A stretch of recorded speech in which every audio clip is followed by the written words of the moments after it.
kajian Islam.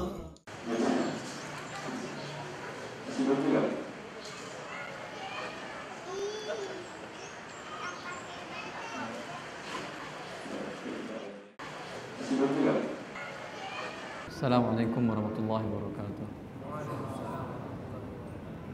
Alhamdulillah rabbil alamin wa bihi nasta'in wa nusalli wa nusallim wa nubarik ala nabiyyina Muhammadin wa ala alihi wa sahbihi wa man ihtada bihadihi wa istanna bi sunnatihi ila yaumiddin wa ba'd.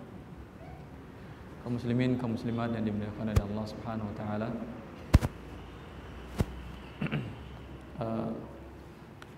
Pembahasan atau tema yang kita angkat sekarang tentang apa? Prinsip-prinsip ekonomi Islam. Ya. Kemudian perbandingan sistem ekonomi, anjuran Islam untuk berusaha, profil pengusaha Muslim sejati. Ya. Tema ini sangat bagus sekali ya, untuk dipelajari atau untuk kita bahas karena mengingat dalam pembahasan ilmu ekonomi yang berkenaan dengan harta, biasanya mereka mengatakan bahwa skup atau pembahasan dari ilmu ekonomi tersebut adalah memproduksi masalah harta mulai dari tahap produksi, kemudian distribusi dan mengkonsumsinya. Terbatas hanya di situ saja karena mereka tidak mengetahui atau terkadang memang mengingkari adanya hidup setelah kematian. Disinilah beda yang paling penting antara seorang muslim dalam menyikapi sebuah harta. Bahwa Rasulullah SAW telah mengatakan, la tazulu qadama 'abdin hatta yus'ala arba', bahwa tidak akan bergerak kaki seorang anak Adam nanti di hari kiamat di padang mahsyar dan Allah Subhanahu wa taala sampai dia ditanya tentang 4 hal.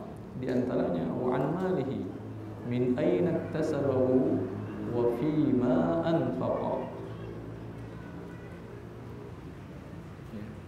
Dua pertanyaan ini mencakup hal di dunia. Min aina iktasabahu, dari mana dia mendapatkannya. Maka tinjauan dalam Islam bukan teknis untuk cara mengembangkan usaha, memproduksi, tidak. Tapi ditanya min aina iktasabahu, dari mana dia mendapatkannya. Cara mendapatkan ini, untuk inilah Allah Subhanahu wa taala mengutus Rasulnya Muhammad sallallahu alaihi wasallam untuk menjelaskan mana yang dihalalkan dari Allah, mana yang diharamkan, dari cara yang mendapatkan tadi. Adapun cara untuk meningkatkan produksi agar mendapatkan uang yang banyak, ada harta yang banyak, antum a'lamu bi umuri dunyakum. Kita lebih mengetahui dalam hal ini dan tidak perlu diutus Rasulullah sallallahu alaihi wasallam untuk mengatur hal ini. Karena ini bisa dicerna dan didapatkan oleh manusia. Adapun cara, garis besar, undang-undang, kaidah dalam mencari mana yang halal dan haram, disinilah fungsi Rasulullah SAW dan fungsinya Al-Quran yang merupakan sumber kehidupan kaum muslimin termasuk dalam permasalahan harta. Maka ini selain merupakan prinsip, juga perbedaan yang paling penting antara ekonomi dalam Islam dan ekonomi dalam pandangan manusia. Dalam segala sisi dari seluruh bentuk aliran-aliran ekonomi tersebut, bahwa kelebihan Islam di sini dia menggabungkan antara perintah Allah Subhanahu wa taala dengan anjuran kepada Anda untuk mengembangkan sendiri yang bisa dilakukan manusia tanpa diutus oleh Allah mengutus Rasulnya. Min aina tasahu, dari mana Anda dapatkan? Wa fima anfaqah, untuk apa Anda belanjakan? Ini mengkonsumsinya. Dalam pendistribusiannya ada zakat, ada sedekah, kemudian ada aturan-aturan yang dibuat oleh Rasulullah SAW yang menjadi kaidah-kaidah umum dalam pendistribusian harta, sehingga harta tersebut tidak berkumpul hanya pada segelintir manusia saja. Dan akan kita lihat nanti hikmah-hikmah dari Allah Subhanahu wa taala mengharamkan beberapa bentuk transaksi ekonomi atau transaksi bisnis yang dilakukan oleh manusia sekarang, yang hikmahnya akan kita dapatkan di antara dalam hal ini.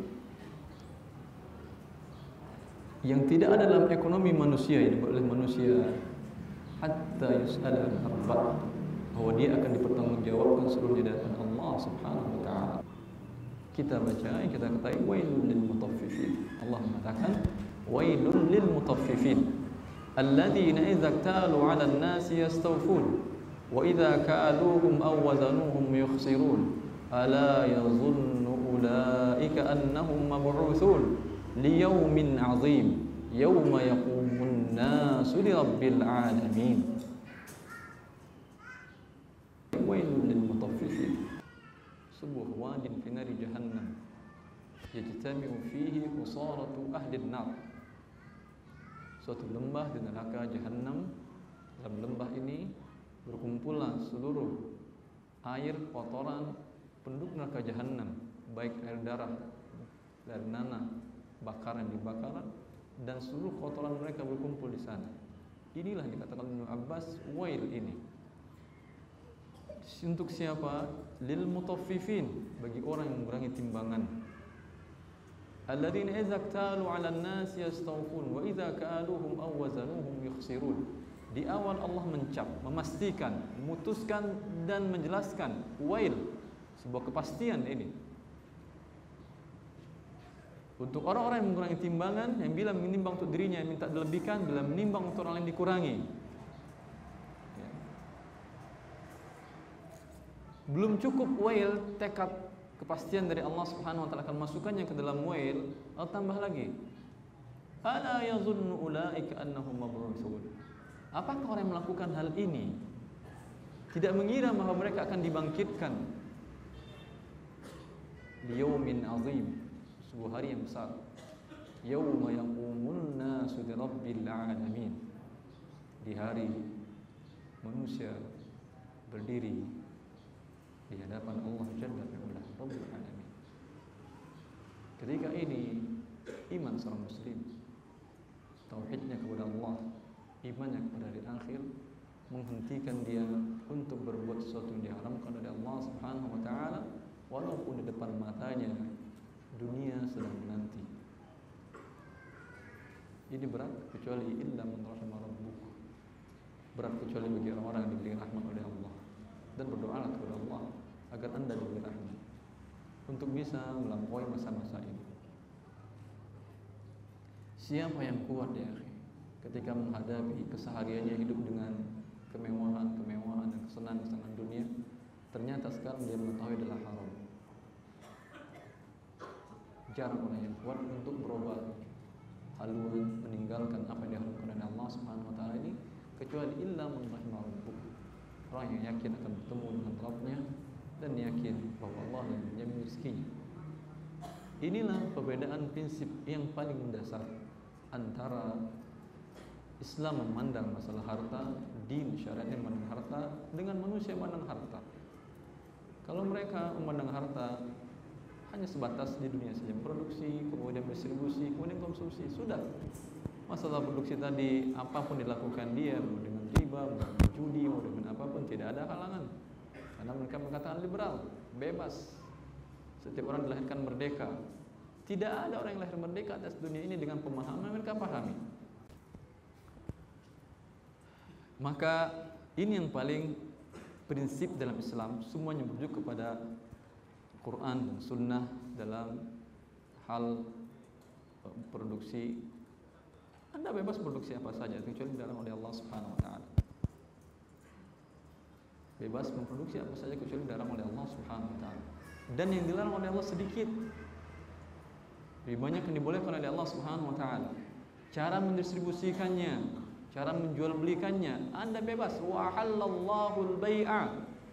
Allah telah menghalalkan jual beli. Cara apapun Anda lakukan, buat inovasi seperti apapun juga bebas. Yang diharamkan oleh Allah, wa harrama riba. Allah hanya mengharamkan riba.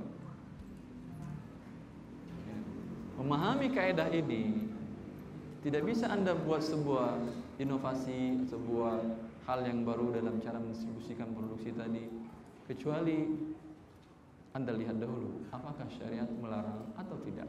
Ini memahami kaidah istishab seperti dikatakan oleh Syekh Ibnu Taimiyah, bahwa hukum halal, hukum asalnya adalah halal, bukan berarti ketika Anda temukan baru langsung dilakukan kan halal. Tidak. Dibuat yang baru, dicari dahulu hal-hal yang mengharamkannya. Bila ditemukan hal-hal yang mengharamkan, apakah bisa dicarikan solusi syar'inya sehingga menjadi syar'i ataukah tidak? Bila memungkinkan dicari solusi syar'inya, menjadi suatu solusi yang halal. Bila tidak, tinggalkan sama sekali. Bila tidak, tinggalkan sama sekali.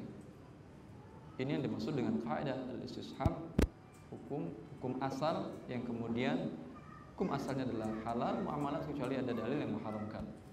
Bukan berarti semua muamalat adalah halal. Lihat satu persatu. Dan yang untuk menentukan ini, bertanyalah Anda, karena Anda tidak akan mengetahuinya. Karena menurut Anda, oh ini nggak ada ribanya, oh ini nggak ada ghararnya, ini kan saling menguntungkan, ini kan saling redha. Maka Allah merintahkan, fas'alu ahla dzikri in kuntum la ta'lam. Bertanyalah kepada ahli dzikir jika kalian tidak mengetahui. Adapun rincian-rincian prinsip yang lain seperti dibangun atas keadilan, dibangun atas kemanusiaan, ini saya pikir hanya sebagai wawasan biasa saja. Yang bisa dari hal itu Anda mengetahui begitu besarnya syariat Allah Subhanahu wa taala, yang dengan demikian Anda mengetahui bahwa syariat ini bukanlah buatan manusia. Karena setiap manusia membuat, ada nggak nilai egonya, nilai kepentingan pribadinya? Ada. Dia akan membuat, siapa yang golongan yang membuatnya? Bila yang membuat peraturan itu adalah orang pintar, biasanya peraturan ini menguntungkan orang pintar. Iya atau tidak? Ya. Kalau yang membuat peraturan itu preman, biasanya peraturan itu menguntungkan mereka kan? Ya. Karena manusia yang membuat. Bila yang membuatnya orang kaya, peraturan-peraturan itu menguntungkan orang-orang kaya, merugikan orang miskin, dan masing-masing mempunyai kepentingan masing-masing dalam hal itu. Tapi bila yang membuatnya Allah, ma uridu minhum min rizqi wa ma uridu minhum min rizqi wa ma uridu an yut'imun, innallaha huwar razzaqu dzul quwwatil matin. Allah Subhanahu wa taala, saya tidak punya kepentingan dengan kalian wahai manusia. Aku tidak ingin makan dari kalian, aku tidak ingin rezeki dari kalian. Sesungguhnya Allah lah Ar-Razzaq dzul quwwatil matin. Allah lah yang memberi rezeki kalian dan Dia Maha Kuat, memiliki kekuatan yang begitu kuat. Allah Subhanahu wa taala tidak ada kepentingan untuk Allah Subhanahu wa taala. Andai saudara manusia beriman dengan iman satu hati yang iman yang paling kuat di antara manusia ini, la yazidu fi mulki syai'. Allah tidak menambah sedikit pun kerajaan Allah, kebesaran Allah. Andai semua manusia, jin dan manusia dari awal sampai akhirnya semuanya berbuat kemaksiatan dan hatinya seperti orang yang paling kufur di antara kalian, di antara manusia, la yanqusu fi mulki syai'. Tidak satu pun kerajaan Allah berkurang. Allah tidak punya kepentingan dengan Anda, dengan kita. Kepentingannya adalah kepentingan untuk manusia itu sendiri. Maka tentulah syariat Allah Subhanahu wa taala mengatur dalam permasalahan harta ini akan terbina di atas keadilan. Kemudian pemerataan, kesejahteraan itu akan jadi pasti. Bukan sekedar slogan dan bukan sekedar himbauan dan bukan sekedar kata-kata untuk kampanye, bukan.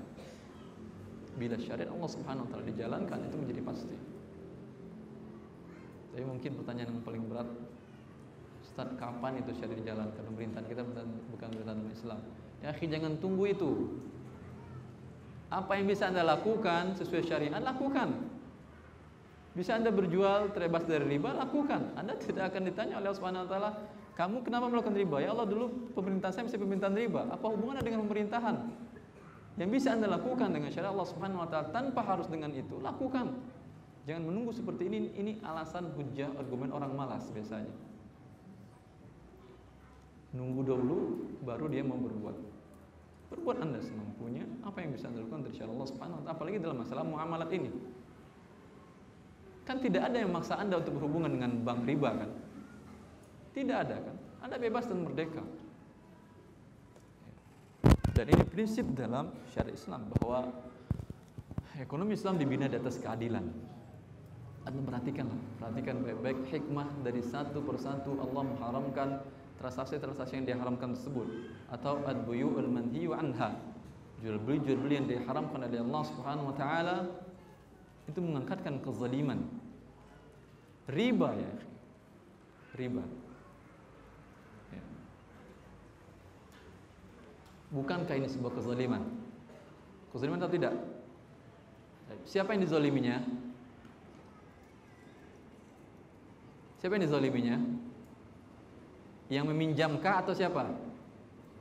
Hah? Yang meminjam atau yang memberikan pinjaman? Hanya yang minjam saja yang dizaliminya. Yang lain terzalimi atau tidak? Kalau cuma yang minjam saja yang terzalimi, permasalahannya orang terbatas, 1, 2 orang, 3 orang paling minjam. Tetapi kezalimannya ketahuilah oleh Anda, kezaliman riba tidak sampai di situ saja.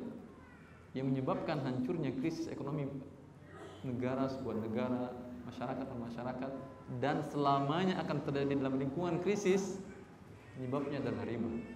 Dan bila krisis yang terjadi, itu bukan lagi yang terkena imbasnya si peminjam saja. Apa yang menyebabkan inflasi kira-kira menurut antum? Riba atau bukan? Riba. Para ekonom kafir itu mereka mengakui bahwa dunia tidak akan pernah lepas dari inflasi selagi riba masih ada. Bukankah inflasi itu turunnya nilai uang? Kenapa nilai uang itu turun? Karena nilai barang naik kan gitu. Iya kan? Karena barang naik uang turun. Kalau dia nggak naik itu seimbang. Kenapa barang naik? Karena setiap barang diproduksi tadi, barang dan jasa diproduksi tadi itu digunakan dengan modal riba kan? Umumnya dengan modal riba. Seorang pengusaha menghasilkan barang dan jasa, modal usaha tahap awalnya dipinjam dari riba. Berapa persen yang harus dibayar dia kepada bank umpamanya? 10? Berapa persen? Baik. Sekarang Anda yang menyimpan uang deposito di bank tadi, Anda dapat bunga riba kan? Meminjamkan dengan ke bank tadi, berapa persen Anda dapat? 6% gitu ya. 6%. Bank ini akan meminjamkan uang Anda lagi kepada pengusaha-pengusaha tadi. Apakah cuma diminta 6% dari pengusaha? Tidak, dia ingin untung juga. Minta dia 10, 11, 12, pokoknya dia dapat untung juga. Kemudian pengusaha ini yang memproduksi barang dan jasa, apakah dia akan bayar bunga ini nanti dengan uang pribadinya atau akan dimasukkan ke dalam biaya operasional? Biaya produksi kan? Apakah sama 11% atau dinaikinnya lagi? Dinaikinnya lagi. Agar siapa tahu nanti bunga menaik, dia bisa menutup bunga tersebut. Walhasil, kemudian ketika hasil produksi didistribusikan, para distribusinya baik punya mobil segala macamnya beli dengan riba juga. Apakah dia menyewakan mobil tadi hanya sebatas biaya sewanya saja atau riba yang dipinjamnya untuk beli mobilnya akan dimasukkan ke sana juga? Akan dimasukin juga. Ini belum pajak ya. Maka nilai sebuah barang dan jasa yang berkaitan dengan riba tidak real lagi dalam bentuk sesungguhnya. Di sana ada riba yang dibayar oleh setiap orang yang menggunakan produk dan barang ini. Sehingga harga barang seketika suku bunga ini naik, naiklah harga barang, naiklah harga semuanya. Ketika itu uang menjadi turun. Siapa yang menjadi susah? Semuanya. Lihat kezalimannya. Apakah untuk yang menerima pinjaman saja atau untuk semua umat manusia? Semua umat manusia.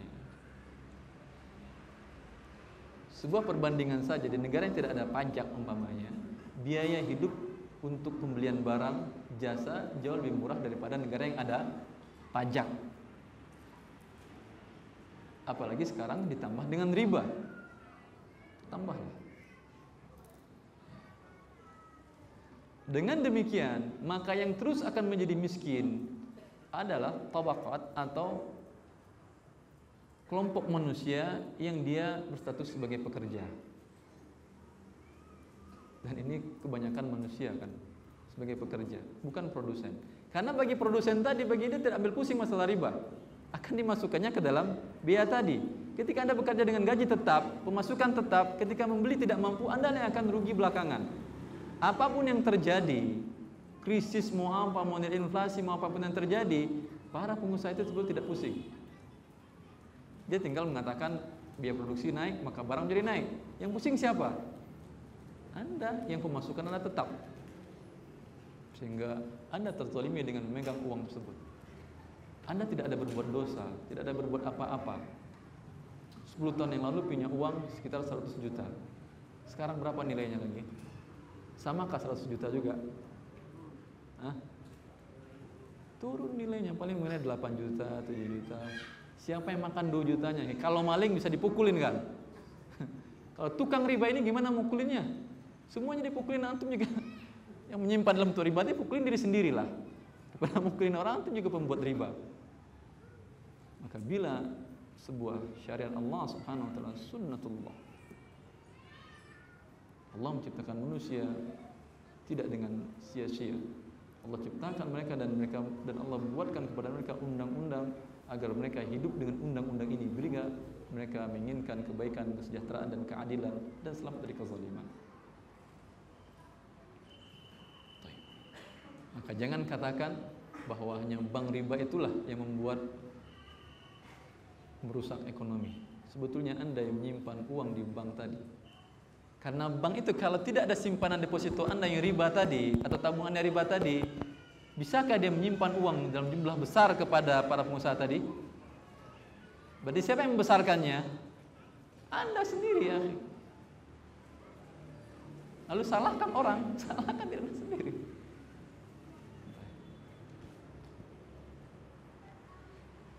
Lalu gimana Ustaz? Kalau nggak mungkin kita hidup tanpa bank.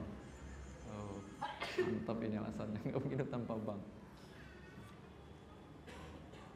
Ya. Darurat Ustaz. Ya, darurat ada batasannya. Darurat ada batasannya. Kemudian Anda mengatakan tidak mungkin hidup tanpa bank. Nenek moyang Anda dulu pernah mengenal bank atau tidak? Tidak pernah mengenal bank. Umur mereka lebih panjang mana pada umur Anda?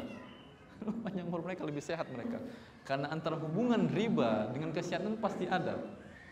Setiap dosa, ambil dari sebuah kaidah, setiap dosa yang dilakukan, pelanggaran terhadap syariat Allah Subhanahu wa taala, akan berdampak negatif kepada manusia, baik kepada jiwa, jasmani, kesehatan dan kejeniusan, pasti akan berdampak. Pasti akan berdampak. Apalagi dosa riba. Ini dosa riba tadi kita jelaskan merusak keadilan, menzalimi semua manusia. Bagaimana kalau orang-orang fakir miskin tersebut mereka menadahkan tangannya kepada Allah, ya Allah, gaji saya sekarang naik, tapi dahulu gaji saya nggak naik itu cukup untuk makan sebulan. Sekarang gaji saya naik ini tidak cukup makan kecuali hanya untuk 10 hari. Saya dizolimi ya Allah. Berikan siksaan setimpal dengan mereka. Kepada siapa siksaan yang akan diberikan oleh Allah? Kepada semua Anda yang terlibat dalam riba tersebut. Siksaan setimpal ini ada sebuah penelitian yang sangat menakjubkan pada tahun 80 Dr. Abdul Aziz di Cairo University, bahwa kata beliau, dari penelitian beliau, antara penyakit jantung dengan riba erat hubungannya. Kemudian Allah menggambarkan alladzina ya'kuluna riba la yaqumuna illa kama yaqumul ladzi yatakhabbathu syaitanu minal mas, bahwa orang yang memakan riba mereka akan dibangkitkan dari kiamat nanti bagaikan orang kesurupan. Apakah ada berdampak di dunia? Akan ada juga. Jadi penelitian beliau berdampak, sistem jantungnya akan berbeda antara orang pemakan riba dengan tidak makan riba. Dan penyakitnya juga. Ini testimoni dari orang-orang yang pernah bekerja di sana yang telah bertobat. Banyak, sering saya dengar langsung testimoni dari mereka. Dan yang paling saya menakjubkan, di sebuah kota ketika saya akan memberikan kajian di sana, moderatornya ternyata mantan pegawai bank. Dia mengatakan, ini sangat menarik tema tentang ekonomi Islam ini karena saya merasakan dampaknya. Setiap hari saya mesti makan Paramek, obat sakit kepala. Akhirnya saya muhasabah, saya introspeksi diri, tanya ke orang, tanya ke ustaz, suruh saya tinggalkan dari bank. Alhamdulillah sejak saya tinggalkan sampai sekarang setelah 10 tahun saya tidak pernah lagi makan Paramek lagi. Anda tanyakan gimana hubungannya Ustaz, coba dulu. Anda ingin tanyakan, coba dulu. Cobalah.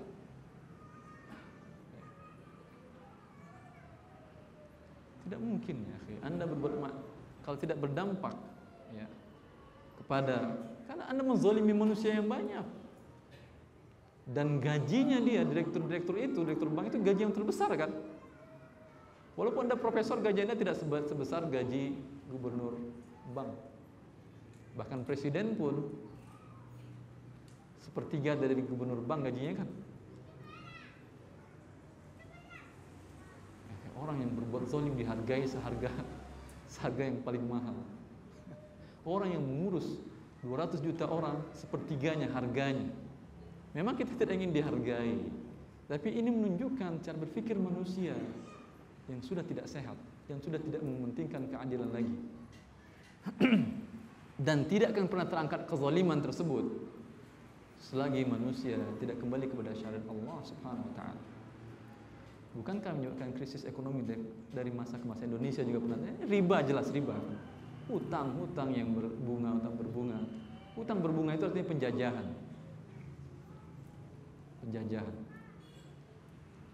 Baik untuk pribadi maupun negara.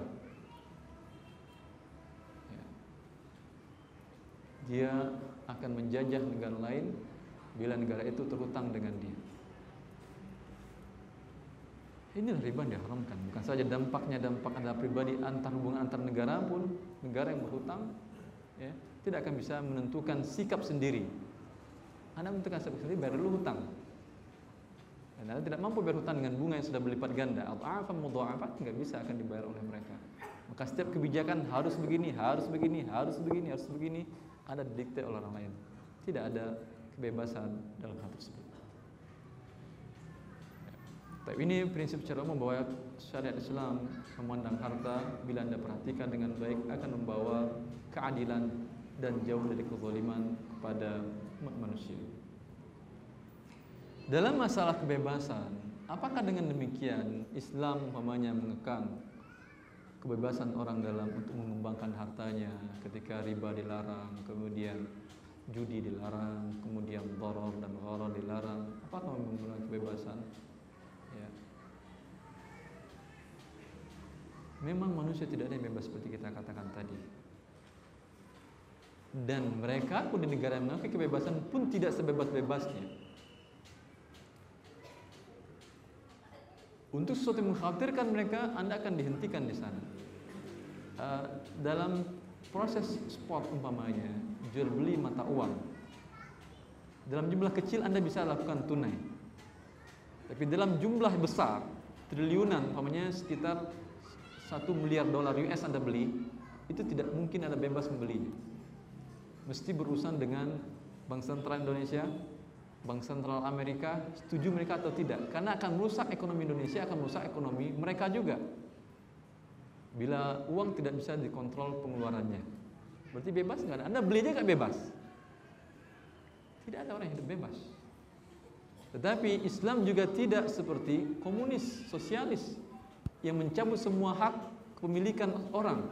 Dianggap orang tidak ada memiliki, menyebabkan orang malas bekerja.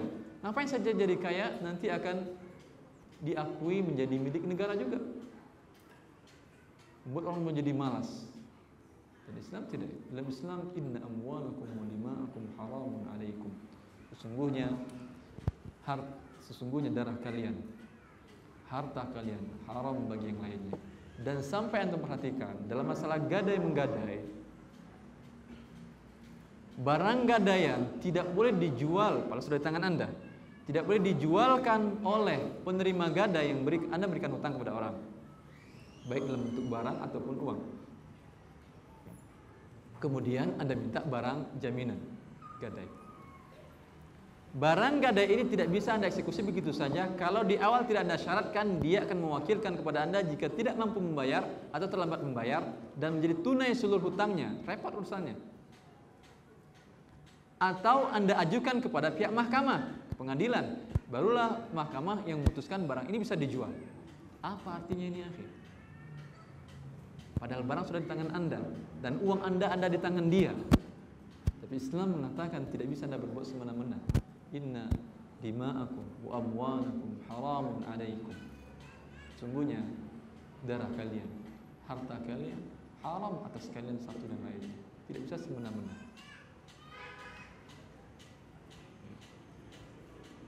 Ini di antara beberapa bentuk prinsip dan perbandingan antara ekonomi Islam dengan ekonomi yang lainnya yang mereka seperti kita katakan tadi tidak akan diminta, tidak mengakui adanya pertanggungjawaban setelah di hari akhir nanti. Kalau kita ada, maka kita tidak berani berbuat semena-mena terhadap harta kita, walaupun harta itu adalah harta kita. Dalam mengkonsumsi tersebut, walaupun harta Anda, ya, jangankan jauh-jauh. Beras merupakan makanan pokok Anda. Beras Anda sendiri yang tanam, Anda sendiri yang memanennya, Anda sendiri yang jemurnya, Anda sendiri bawa ke rumah. Sampai di rumah, Anda lempar buang ke atap rumah Anda satu persatu. Semuanya 10 kilo, 20 kilo. Bolehkah ini dilakukan? Boleh atau tidak? Kan harta saya bebas. Tidak boleh. Dalam Islam ada namanya hajar. Hajar artinya membatasi gerak orang ini. Orang ini gak sehat ini. Uang. Uang kalau ada di sini uang 1 juta, boleh nggak saya bakar? Uang saya keluar depan Anda, saya bikin sulap atau bikin apa namanya, korek api Pak, saya bakar depan Anda semua. Boleh nggak ini saya lakukan? Boleh nggak? Secara hukum nasional, hukum Indonesia boleh nggak ini? Hah? Ditangkap. Anda membakar uang, memotong uang dengan sengaja, itu ditangkap. Karena akan mengurangi, akan merusak ekonomi negara. Itu peraturan setiap negara begitu, peraturan internasional bahwa uang yang ada tidak boleh lakukan demikian. Saya ingat kisah Syekh Abdul Aziz bin Baz yang ada seorang yang datang kepada beliau, rahimahullah, Syekh. Beliau ada salah seorang muridnya yang melihat kasus tersebut, menceritakan kepada kita waktu itu. Dia mengatakan ada orang yang datang dari Hafar Batin, jarak 1.500 kilo dari Riyadh. Orang ini punya hutang banyak, dan dia mendengar tentang sosok dari figur dari Syekh Abdul Aziz bin Baz ini, mufti ini rahimahullah. Beliau bisa, yang dipahami oleh orang awam ini, orang Badu ini, dipahami bahwa Syekh bisa menyelesaikan setiap permasalahan, sampai pun permasalahan hutangnya dia. Ini dipahami dia, sehingga dia mengorbankan waktu dan hartanya datang dari Hafar Batan untuk menemui Syekh 1.500 kilo untuk menemui Syekh di Riyadh, di masjid Syekh. Ketika bertemu di masjid, dibawa Syekh ke rumah, dijamu oleh Syekh di rumah. Ketika di rumah dia datang sudah agak larut malam. Lalu kata Syekh, sudah larut malam, ini uang 100 real, ini uang 100 real, kata Syekh. Apa yang dilakukan orang ini? Di depan Syekh uang 100 real senilai 270 sekarang ya, 270 ribu ya, disobek di depan Syekh. Syekh mufti itu biasanya ada polisi kan, langsung ditangkap orang ini oleh polisi, penjarakan. Terbayang oleh Syekh kasus tadi, kenapa orang itu dikasih uang 100 real lalu disobekkan. Di pagi hari, di malam hari saya masih bertanya-tanya, tapi di pagi hari Syekh menanya kepada ajudannya tadi, tolong tanyakan kepada dia apa permasalahan dia. Maka orang itu pun mengatakan, kata dia, saya datang, ya, setelah bertemu dengan Syekh dia mengatakan, saya datang dari jarak 1.500 kilo, mengeluarkan biaya, mengorbankan waktu saya berharap bahwa permasalahan hutang saya bisa dibayarkan oleh Syekh. Sekarang saya diberi 100 real, dapat apa ini 100 real? Hutang dia lebih dari sekitar 100.000 real. Dijawab oleh Syekh dengan tenang. Kata Syekh, maksud saya, uang 100 real itu buat malam, Anda makan malam di luar, karena malam saya tidak ingin merepotkan keluarga saya. 100 real makan di luar, istirahat di luar, besok hutang lagi. Ya. Lalu Syekh menanyakan, berapa hutang kamu? Sekian. Dituliskan cek langsung oleh Syekh tersebut. Diciumnya cek tersebut. Kemudian dia mengatakan, lalu Syekh mengatakan, hutang-hutang kamu saya bayarkan, tapi permasalahan kamu dengan pemerintah karena melanggar peraturan itu urusan dengan polisi. Tetap dia ditahan beberapa saat, akhirnya dilepaskan dan hutang dia terbayar. Ya. Walhasil tidak ada orang memiliki kebebasan dalam bidang ini. Ya.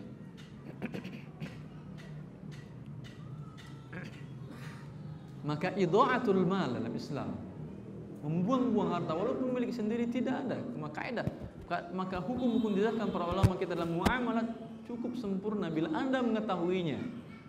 Tapi permasalahan tidak mengetahui. Karena safi, orang yang bodoh seperti ini, anak kecil, orang gila, tidak bisa berwenang terhadap hartanya. Jangan kalau orang gila, safi, orang tidak cerdas pun tidak boleh berwenang. Apa yang maksud dengan safi ini? Orang yang membelanjakan hartanya untuk yang haram.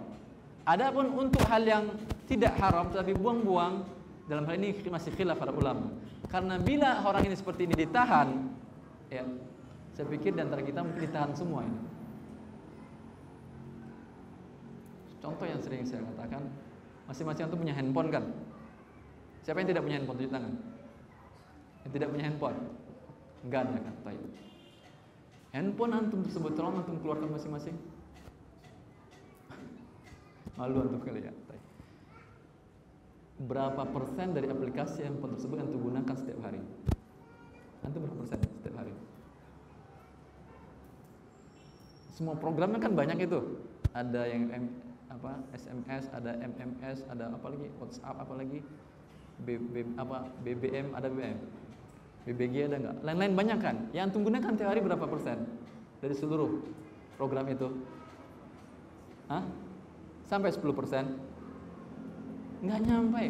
Sisa 10% itu antum beli untuk apa? Uang atau tidak itu belinya? Kalau antum beli yang paling murah, sisanya antum sedekahkan, bukankah berpahala? Ini termasuk safi, termasuk tidak cerdas dalam menggunakan hartanya ini, ya. Allah mengatakan wa kulu washrabu wa la tusrifu innahu la yuhibbul musrifin. Dan makanlah dan minumlah, jangan berlebih-lebihan. Sekarang ada 90% lebihnya, bukan makan dan minum. Kalau makan dan minum saja, boleh nggak Anda makan 90% lebihnya? Boleh nggak? Kalaupun boleh Anda mati paling. Sampai di sini udah penuh Ustaz. Tambah 90% lagi. Masih bisa tuh? Hah? Kemana makan? Mana mau ditaruh makanan? Itu dilarang Anda. Padahal sesuatu yang daruri yang mesti dimiliki oleh setiap manusia. Maka untuk sesuatu yang tidak terlalu penting, tidak daruri ini, kenapa Anda lakukan demikian? Islam memang tidak melarang. Qul man harrama zinatallahi allati akhraja li ibadihi wat thayyibati minal rizq. Memang tidak mengharamkan zina, tetapi zina sesuai dengan apa yang Anda butuhkan. Itu masalah israf, baru masalah safi. Maka bila Anda perhatikan syariat Islam sudah jalankan dengan baik, dijelaskan oleh para ulama kita dan fikih muamalat, akan selamat dari hal-hal seperti ini. Anda akan diselamatkan dari penipuan, Anda akan diselamatkan dari, karena umumnya investasi-investasi bodong itu kalau Anda mengerti itu riba, Anda akan selamat. Karena umumnya adalah riba. Anda kirim transfer uang kepada dia sekian puluh juta, nanti per bulan dapat jelas sekian persen, ya. Maka Anda siap saja, Anda bisa pikirkan dapat 3% per bulan. Ini artinya apa? 3% per bulan kalau dalam waktu 30 bulan, kembalikan uang Anda kembali 100% kan? 30 bulan berapa tahun cuma? Setahun setengah paling ya? Setahun setengah atau 2 tahun, uang Anda kembali penuh, kemudian dapat untung penuh juga sebanyak uang tadi. Ini kan jarang-jarang ada yang Anda bisa usaha seperti ini. Kalau Anda usaha masih ada kemungkinan rugi kan? Maka semua orang tertarik untuk hal ini. Tapi bila Anda mengatakan ini adalah riba, Anda akan menghentikannya. Islam, dinullah, akan menyelamatkan Anda dari penipuan. Karena bila Anda serahkan uang Anda kembali penuh dan ada jaminan, berarti akannya pinjam minjam. Bila Anda diberikan laba, bukan laba namanya ini, bukan dividen namanya, tapi yang diberikan kepada adalah riba. Yang ada dalam Islam adalah ikut bermusyarakah, ikut memberikan saham. Kalau dia punya usaha, antum menambah sahamnya dia. Saham apa artinya? Kalau usaha dia naik, naik investasi antum. Kalau usahanya turun, turun saham antum. Maukah Anda meletakkan saham kepada orang yang tidak dikenal? Tidak mau. Dengan demikian selamat Anda dari penipuan kan? Anda akan cek dan perhatikan benar, atau menanyakan atau mencari informasi tentang bagaimana sejarah dari perusahaan ini, orang-orang yang bergerak di bidang ini mampukah memang menjalankan sesuai dengan yang Anda harapkan keuntungannya atau tidak. Maka pemahaman tentang din akan menyelamatkan Anda dan harta Anda, dan lebih dari itu akan menyelamatkan Anda dari neraka Allah Jalla wa Ala. Ini yang paling pentingnya. Menyelamatkan Anda dari siksa Allah Subhanahu wa taala. Ini saya kira prinsip sudah selesai ya, perbandingan sudah tadi ya. Masalah poin-poinnya antum saja yang mengambil kesimpulan. Coba. Pertama tadi apa prinsipnya?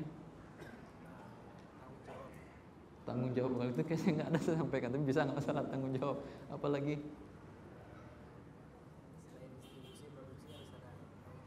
tanggung jawab ya. Berasal dari syariat Allah Subhanahu wa taala, dibangun atas keadilan, terus jauh dari kezaliman, terus berusaha sebisa mungkin untuk memberikan kesejahteraan, pemerataan.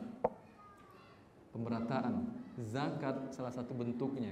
Tanpa zakat ekonomi itu tidak akan berjalan dengan baik. Ya. Tidak akan berjalan dengan baik. Yang ada hanyalah yang kaya semakin kaya, dan kayanya tidak akan menjadi kaya-kaya betul. Karena bila Anda berikan zakat kepada fakir miskin, yang berzakat siapanya? Biasanya siapa? Orang kaya kan. Biasanya orang kaya ini adalah orang yang produsen, yang produksi barang. Anda umpamanya punya usaha dagang atau supermarket lah umpamanya, terbesar di daerah tersebut, supermarket terbesar, market terbesar di daerah tersebut. Zakat Anda tu'khadhu min aghniya'ihim wa turaddu 'ala fuqara'ihim, diambil dari yang kaya dan diberikan kepada yang fakir. Maka akan Anda berikan zakat Anda kepada fakir miskin di sekitar Anda kan? Baik. Fakir miskin ini butuh nggak belanja butuh kesehariannya? Butuh. Kalau dia tahu bahwasanya zakatnya dari Anda, kemana dia akan belanja? Hah? Ke tempat Anda atau ke toko yang lain yang nggak pernah ada memberi zakat kepada mereka? Ke toko Anda kan, kembali lagi ke toko Anda kan. Dengan demikian berputar uang itu ya akhi. Dan jangan khawatir Anda. Andai pun tidak ada manfaat bagi Anda di dunia, Allah akan memberikan manfaat. Tetapi tidak mungkin. Sekali lagi saya katakan tidak mungkin. Bila syarat Allah lakukan, tidak akan ada manfaatnya atas dunia ini. Itu dari antara beberapa prinsip. Perbandingan tadi sudah sekilas juga sudah. Sekarang anjuran atau kita lanjutkan 11 kurang 1/4. Kemudian anjuran berwirausaha. Anjuran berwirausaha masuk bagian dari awal tadi, memproduksi atau menghasilkan barang, atau menghasilkan barang atau harta atau jasa, yang penting produksi. Berarti profesi sebagai manusia atas muka bumi ini dan untuk mendapatkan harta, ada pertama sebagai produksi Anda, produsen. Kemudian ada pendistribusinya, para pedagang kan. Ada juga orang yang memberikan jasanya saja, yaitu para pekerja atau para pegawai. Produsen tadi bisa jadi para petani juga produsen kan. Petani tanaman, petani tambak, udang, produsen juga mereka kan. Ya, ini juga dinamakan produsen. Di antara tiga profesi ini, mana profesi yang paling baik? Produsen, dagang, yang lain. Cuma satu lagi pilihan, pegawai. Kalau dilihat dari ain atau dari materi dari profesi-profesi ini akan berbeda hukumnya dilihat pada andanya. Memang yang baik berdagang, tapi kalau Anda setiap dagang rugi, baik nggak berarti untuk Anda? Nggak baik. Memang yang terbaik jadi produsen, tapi Anda tidak bisa membuat apa-apa, tidak punya modal, tidak bisa punya apa-apa, apa yang bisa Anda berhasilkan? Ya. Maka dalam hal ini ada khilaf para ulama mana lebih baik, apakah menjadi produsen yang baik atau jual beli yang baik. Semuanya insya Allah baik, cuman kembali kepada tahqiqul manatnya untuk Anda orang per orang. Masalah afdaliyah berkhilaf para ulama dalam hal ini, tidak ada masalah. Sebagian mengatakan produsen lebih baik, petani lebih baik, seperti yang dikatakan oleh Imam Nawawi, karena petani tersebut tingkat ketawakalannya kepada Allah berbeda dengan para yang lainnya, para profesi yang lain. Antum seorang pegawai negeri, ya, kerja semalas-malasnya, dapat nggak gaji yang sama di akhir bulan? Alhamdulillah, baik negara antum. Semalas-malasnya antum dapat gaji yang sama. Anda sebagai petani, Malas Anda bekerja, apakah berbuah padi Anda? Tidak. Ya. Maka etos kerja seorang petani lebih besar daripada seorang pegawai biasanya. Anda lihatlah, di malam yang gelap, habis sholat subuh, ini bagian petani yang sholat subuh ya, itu melihat setelah sholat subuh itu nggak tidur dia ya. Kalau untuk pegawai masih bisa tidur, kalau kantornya sebeling samping rumah ya. Kalau kantornya di Jakarta, antum tinggal di Bogor ya sama aja, sama kayak petani antum sudah. Apalagi petani karet. Petani karet, kapan dia menyadap karet? Panen karetnya itu kapan dia? Kalau sudah subuh, nggak ada lagi karetnya, dikit cuma hasil karetnya. Mereka itu jam 3 sebelum subuh ya, ini kalau seorang muslim yang baik, ini petani menikmati sekali. Dia sholat tahajud dahulu, habis tahajud dia akan cari rezekinya. Setelah itu sholat subuh, setelah itu masih ada kerjaan pagi sampai pagi hari memanennya ya. Itu dia ke kebunnya terkadang bukan menghadang macet dia ya. Kalau itu sekadar macet untuk menghadangi kan. Kalau mereka menghadang harimau ya, kalau petani karet Sumatera itu sering jam 3 sih yang berkeliaran harimau. Kemudian kalau hujan, hasil karetnya banyak atau sedikit? Sedikit dan bercampur dengan air dan kualitas tidak bagus. Yang menentukan hujan siapa? Manusia atau Allah? Allah. Maka ketawakalannya tinggi. Para petani pun dia hanya menanam bibit biji. Siapa yang mengeluarkannya ini menjadi bercabang, menjadi sab'a sanabil fi kulli sunbulatin mi'atu habbah. Dalam setiap cabang tersebut ada 100 bulir. Dari satu bulir tadi, siapa yang merubah ini? Allah. Maka ketawakalannya lebih tinggi ya. Itu yang dikatakan oleh para ulama kita. Para ulama yang lain seperti Al-Mawardi mengatakan yang terbaik adalah profesi berdagang, karena Rasulullah mengatakan wa kullu bai'in mabrur. Ketika ditanyakan ayul amali afdal, kerjaan apa yang paling baik, kata Rasulullah SAW, setiap jual beli yang mabrur, yang baik. Dan Anda lihat sebagai profesi berdagang, bagi seorang pedagang mengerti dengan Allah Subhanahu Wa Taala, mengerti dengan syariat Islam, menganggap perdagangannya ibadah. Allah memuji mereka. Allah memuji mereka, menyebut mereka lebih dahulu daripada menyebut orang-orang yang berjihad fi sabilillah. Wa akharuna yadribuna fil ardi yabtaghuna min fadlillah wa akharuna yuqatiluna fi sabilillah. Allah mengatakan di antara mereka yadribuna fil ard, berjalan di muka bumi Allah mencari karunia Allah. Begini pedagang, beli barang dari kota sini, dari produsen, jual ke kota yang lain, berjalankan mereka. Beli dari negara produsen jual ke negara dia, antar negara. Ini kan pedagang, antar kota atau antar kecamatan. Ini dia yang pedagang. Allah puji mereka, mencari karunia Allah Subhanahu. Setelah itu baru Allah sebutkan wa akharuna yuqatiluna fi sabilillah.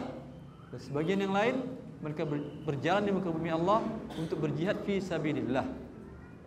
Sehingga Umar mengatakan dalam asar diriwayatkan oleh Muhammad bin Hasan Asy-Syaibani, murid Imam Abu Hanifa, yang mengatakan, duhai andai aku wafat dalam keadaan berjalan di muka bumi Allah mencari rezeki Allah Subhanahu Wa Taala, karena lebih mendahulukan menyebut mereka. Maka nikmati ya, nikmati perjalanan Anda dari satu tempat ke tempat yang lain mencari rezeki Allah Subhanahu Wa Taala sebagai pedagang. Anda sebagai seorang yang mulia, karena Anda mengantarkan kebutuhan orang-orang. Pernah salah seorang jemaah bertanya, Ustaz, ada bencana alam banjir di sebuah daerah. Lalu saya berjualan makanan pokok di sana, Ustaz, makanan barang jadi dan sekarang makanan pokok.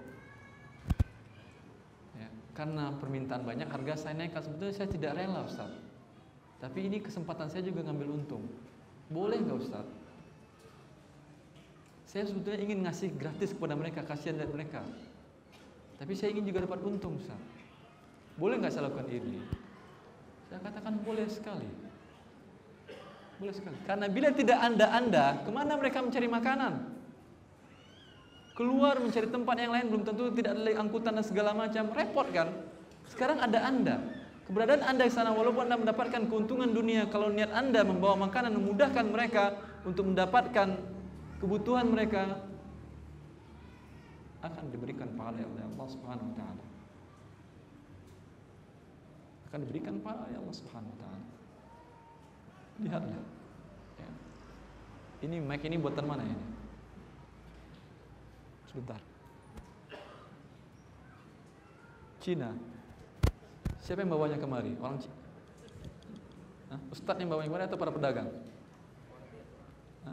Ya pedagang kan, antum bahasanya, pertanyaan saya pedagang tapi importir. Pedagang yang bawanya kemari. Ya. Jasa mereka luar biasa kan. Kalau dia muslim dan ketika dia mengimpor barangnya dan membawa dan menjualnya, walaupun dia dapat untung, tapi terniat dia adalah mencari kualitas yang baik untuk masjid-masjid dan segala macam dan memberikan, walaupun dia dapat untung dunia, dia mendapatkan pahala si Allah Subhanahu wa taala. Maka ini dikatakan oleh Imam Suyuti dan para ulama yang lain bahwa niyatu tijaratul ulama, bahwa niat adalah modal barang dagangan para ulama, orang yang mengerti. Dengan niat dia bisa merubah sebuah adat menjadi ibadah kepada Allah Subhanahu wa taala. Dan Allah memuji ini para pedagang tersebut. Rasulullah SAW tadi memuji dalam firman-Nya tadi, dan Rasulullah SAW memuji mereka. At-tajir as-saduqul amin, ma'as-siddiqin wasyuhada, ma'an nabiyyin was-siddiqin wasyuhada was-salihin. Seorang pedagang yang jujur dan al-amin, yang bisa dipercaya, maka tempatnya bersama para nabi, para orang mati syahid, para siddiqin, dan orang-orang salihin, dan para syuhada. Jadi nikmati apapun profesi Anda di atas muka bumi Allah Subhanahu wa taala ini bila Anda memenuhi peraturan-peraturan Allah. Kemudian profesi yang ketiga, bekerja. Bekerja sebagai pegawai.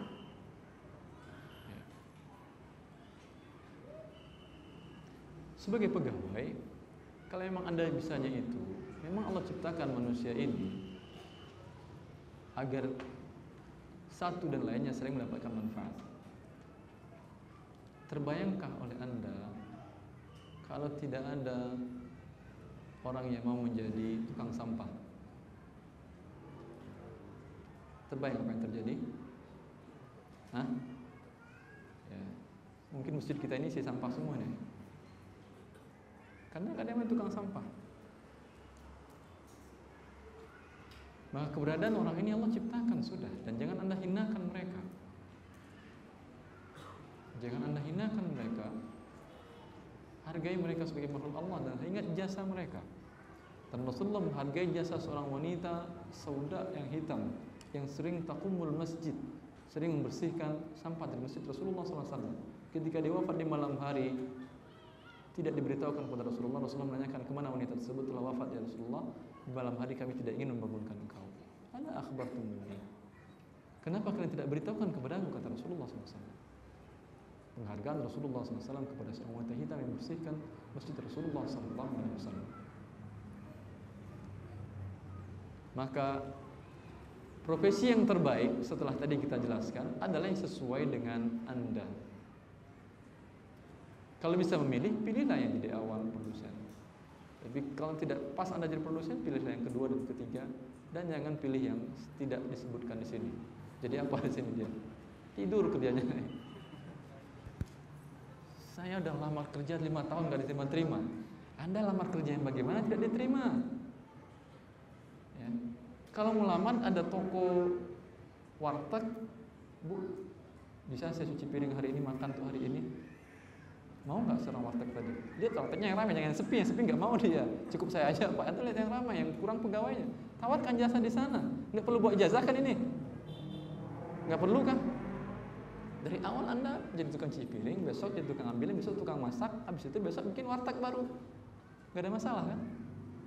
Tapi kalau yang Anda maksud dengan bekerja itu adalah masukin ijazah, ada tes, kemudian tunggu nanti kerja ya sesuai dengan irama dan gelombang teman-teman, mereka rajin ikut rajin, mereka malas ikut malas, mereka demo ikut demo.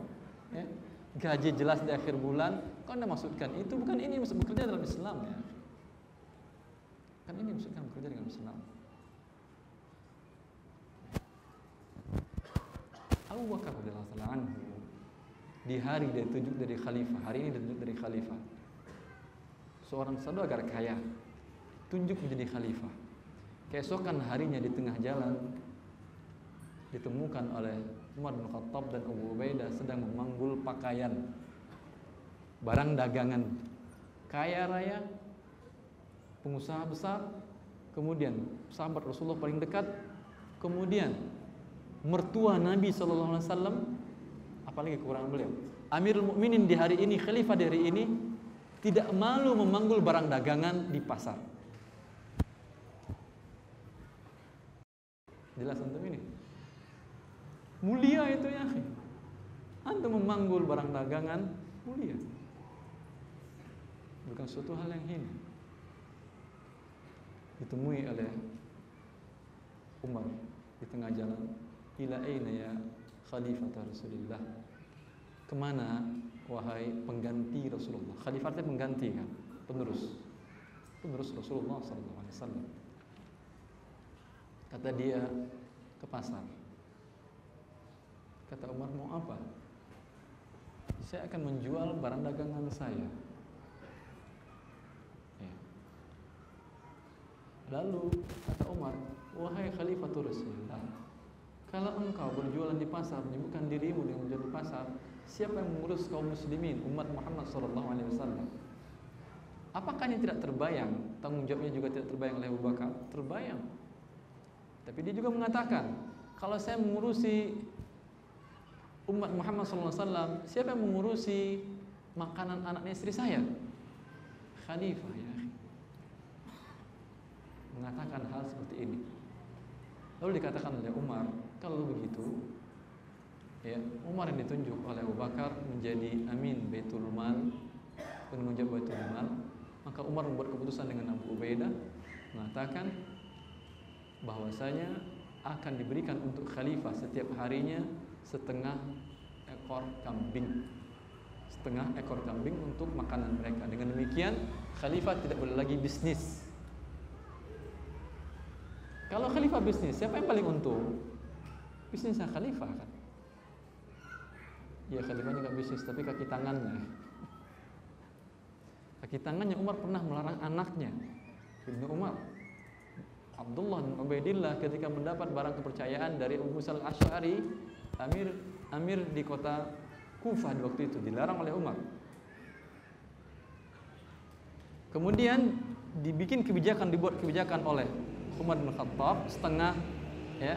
Kemudian mereka ribut masalah kepala kambing untuk siapa? Untuk khalifahkah atau untuk Baitul Muslimin? Karena setengahnya iya, tapi yang kepalanya tidak termasuk bagian dari yang dibagi. Karena kepala kan susah bagi duanya kan. Sebegitunya mereka dalam menentukan kebijakan ini, maka semenjak itu Amirul Mukminin Khalifah mendapatkan makanan dari Baitul Mal. Kita ambil pelajaran dari ini. Kurang apa Abu Bakar ya? Jabatan mana yang belum pernah dia raih? Dan amal saleh mana yang belum pernah dia lakukan? Apakah menghentikan geraknya untuk memanggul barang dagangan di pasar, bukan sembunyi-sembunyi, bukan pakai mobil, di pasar dilihat oleh kaum muslimin? Apakah hilang wibawanya kemudian? Hilangkah jati dirinya? Hilangkah kemudian yang lain lah? Tidak akan hilang. Kalian mencari yang halal. Siapa Anda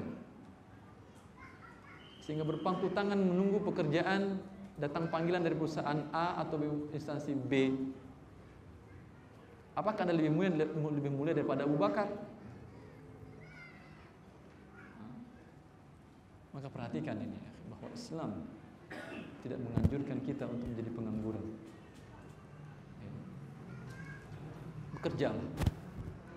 Bekerjalah Anda, dan jangan menunggu sampai langit menurunkan emas untuk Anda.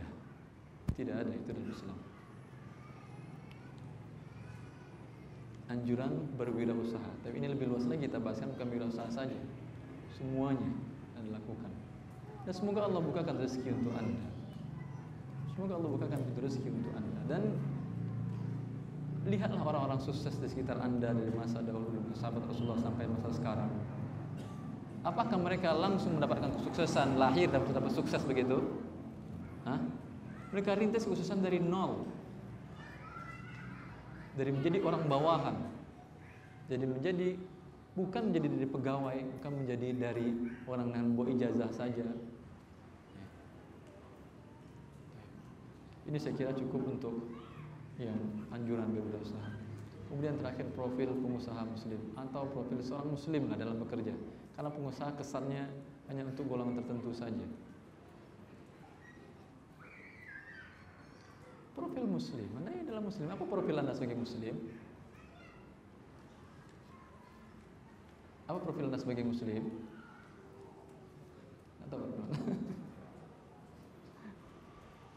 Muslim beriman kepada Allah dan Rasulnya. Yang paling penting Anda adalah mengerti syariat Allah Subhanahu wa taala dalam mencari harta ini. Ini di setiap muslim. Siapapun Anda, produsenkah atau pedagangkah atau sebagai konsumenkah, sebagai pembeli pun Anda harus mengerti syariat Allah Subhanahu wa taala dalam cara langkah jual beli ini. Karena tidak ada manusia yang tidak terlepas dari hal ini. Dan ini yang paling penting. Selain niat tadi yang telah kita katakan, bahwa dengan niat tadi, apapun status dan profesi Anda bisa mengubah Anda menjadi orang yang sama derajatnya dengan para anbiya, dengan para nabi dan para orang yang mati syahid dan orang soleh. Niat akan terrealisasi bila sarana Anda mencari harta tadi sesuai dengan disyariatkan oleh Allah Subhanahu wa taala. Bila sesuai dengan syariat Allah Subhanahu wa taala. Bila tidak sesuai dengan niat yang baik menafkahi anak dan istri, tapi Anda pergi mencari harta di tempat ribut, tercapaikah niat Anda? Tercapaikah atau tidak? Tidak tercapai.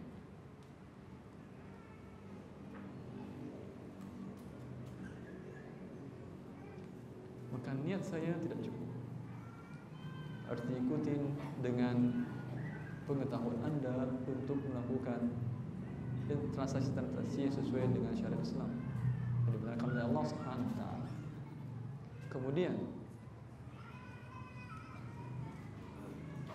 setelah Anda mengetahuinya, berusaha mempraktekkannya. Mungkin akan Anda bertanya-tanya, Ustaz, saya nggak pernah dari lahir sampai sekarang itu belajar ekonomi Islam, tidak pernah. Apakah saya harus masuk S1 atau D3 atau S2 ekonomi Islam sehingga baru saya boleh menjadi seorang pengusaha, pedagang, sampai pun seorang pembeli, konsumen? Begitu beratkah syariat ini? Tidak.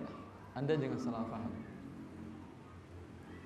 Dan belum tentu Anda S3 ekonomi Islam mengetahui cara yang sesuai dengan syariat dalam masalah jual beli. Allah telah menyebutkan kata kuncinya kepada Anda, rahasianya kepada Anda. Fas'alu ahla dzikri in kuntum la ta'lamun. Bertanyalah kepada ahli dzikir jika kalian tidak mengetahui. Anda sekarang akan memulai sebuah usaha, sebuah pekerjaan, akan melamar pekerjaan, atau memulai sebuah transaksi. Tapi secara umum tentu harus Anda mengerti juga, secara umum harus mengerti juga, karena nggak mungkin juga kalau nggak mengetahui rukun dan syarat secara umum. Tapi untuk suatu hal yang pelik, suatu hal yang menurut Anda meragukan, kalau Anda pelajari sendiri, mungkin tidak dapat jalannya. Kalaupun dapat jalan-jalan yang menyesatkan umpamanya, berfatwa semuanya boleh dan semuanya halal, yang penting darurat, semuanya darurat sudah. Cukup Anda fas'alu ahla dzikri in kuntum la ta'lamun. Bertanyalah kepada ahli zikir jika kalian tidak mengetahui. Karena bila diwajibkan Anda mengetahui syariat Allah Subhanahu wa taala dalam muamalat ini dari awal sampai akhir, habis umur Anda enggak akan selesai pembahasan muamalat tersebut. Karena dia terus berkembang. Berbeda dengan permasalahan ibadah. Permasalahan ibadah tidak akan berkembang seperti berkembangnya permasalahan muamalat.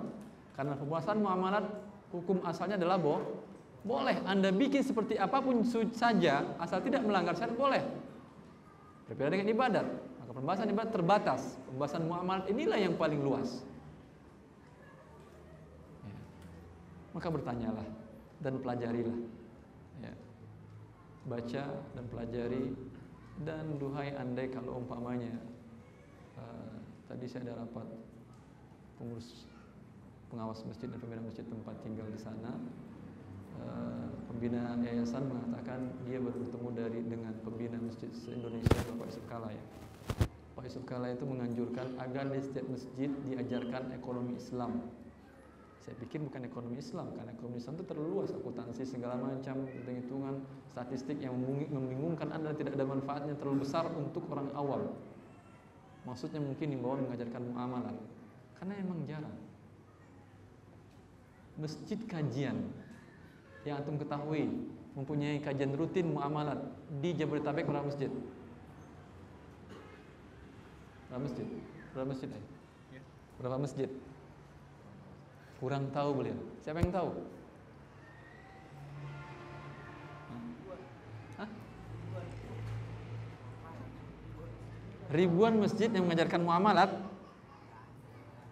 Ribuan masjid iya, tapi yang mengajarkan, saya ulangi pertanyaannya. Ini bukan kesalahan antum, Pak, kesalahan mic-nya.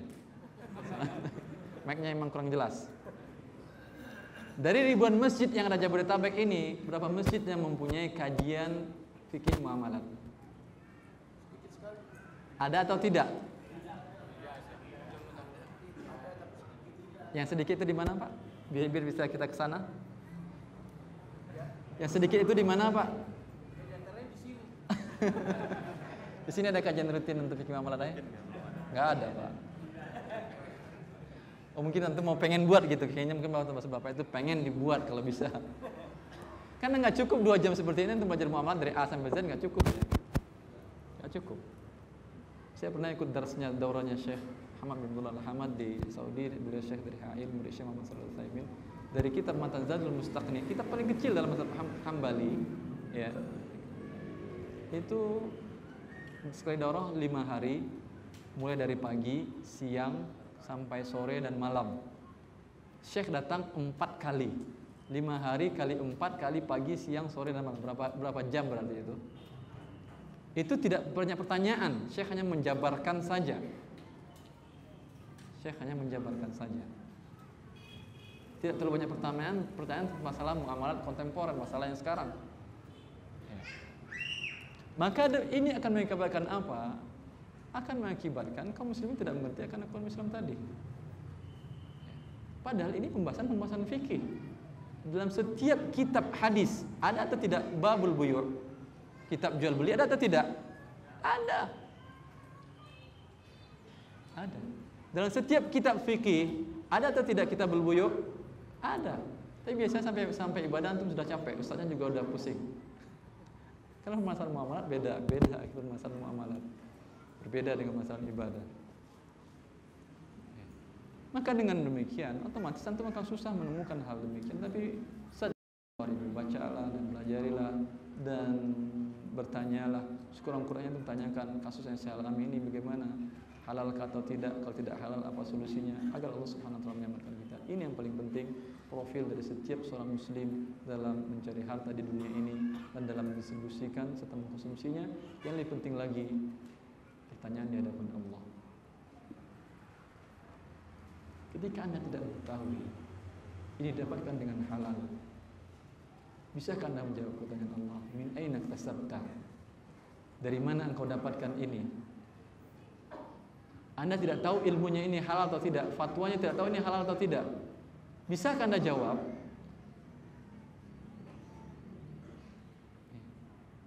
Belum lagi kemudian tanya, Anda infakkan untuk ini berlebih-lebihan atau tidak? Bisakah Anda jawab ketika Anda tidak mengerti syariat Allah Subhanahu wa taala? Maka siapkan di dunia ini pertanyaan jawaban untuk menghadapi pertanyaan ujian yang sudah dibocorkan oleh Allah pertanyaannya kepada kita melalui Rasulullah sallallahu alaihi wasallam. Ini rahmat Allah kepada kita. ujian yang akan kita hadapi, dibocorkan pertanyaannya sekarang, dan disampaikan melalui Rasulnya. Tinggal kesiapan kita untuk menghadapi ujian ini. Semoga Allah Subhanahu wa taala menyelamatkan kita semua di dunia dan di akhirat. Assalamualaikum warahmatullahi wabarakatuh.